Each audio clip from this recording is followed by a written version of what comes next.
Hey, this is Jackson Stansel, founder and CEO of Sentinel Fertigation, coming to you with another video for Sentinel Field Recon.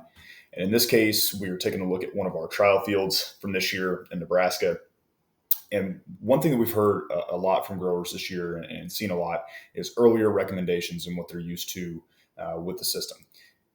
Most of this we think is driven by the rainfall that we've gotten this year and just how it has pushed nitrogen lower in the profile.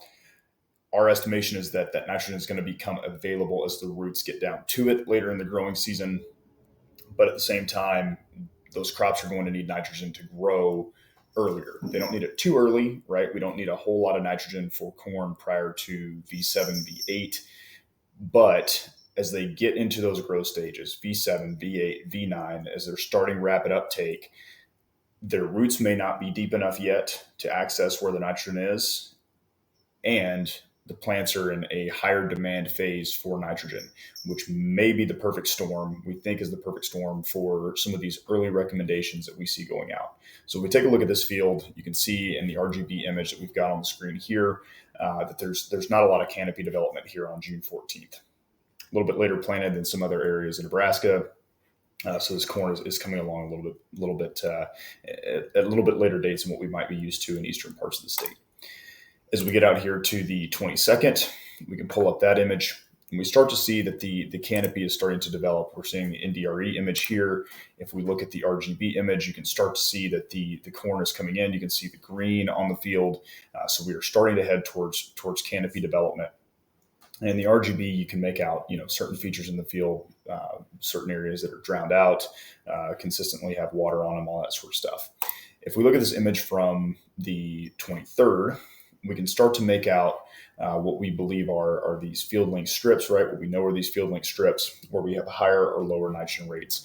And this is even at a time where, the corn is still fairly young yet, right? So this is not a full canopied cornfield by any stretch of the imagination.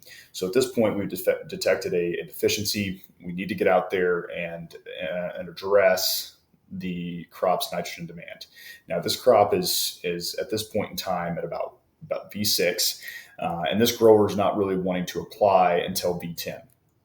So this becomes kind of a challenging decision, right? Because this grower's plan had been, okay, I'm going to wait till V10. I'm going to put on a heavy shot of nitrogen with Y drops, and that will be my next shot of nitrogen. Then I'll finish off with fertigation passes to meet the crop's total potential.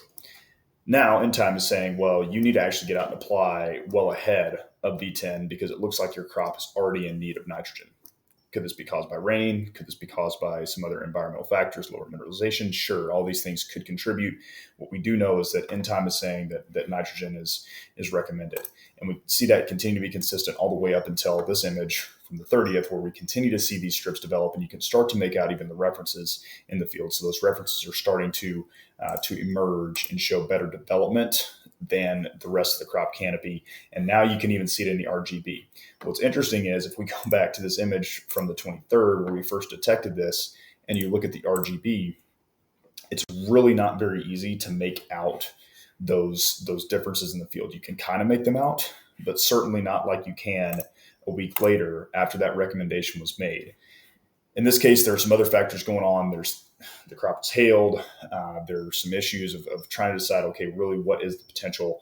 What we know right now is the imagery is indicating that the crop would benefit from an additional nitrogen application to make sure that it can continue to push towards its maximum level of productivity and likely its maximum level of efficiency, because efficiency is a combination of both nitrogen applied and overall crop production.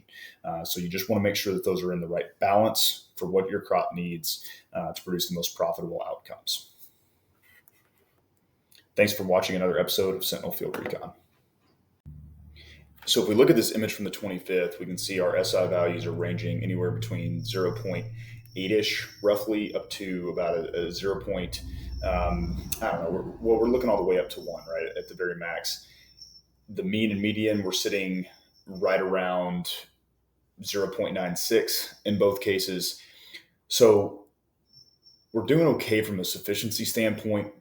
At the same time, we'd really recommend getting nitrogen out here on this field, because if we look at this image from the 30th, right, as we develop over the course of these next 5 days, we get this good image here on the 30th. no clouds. And what we see is these SI values on average across the field have already dropped by basically 7%, right? So we've already lost 7% sufficiency over the course of 5 days.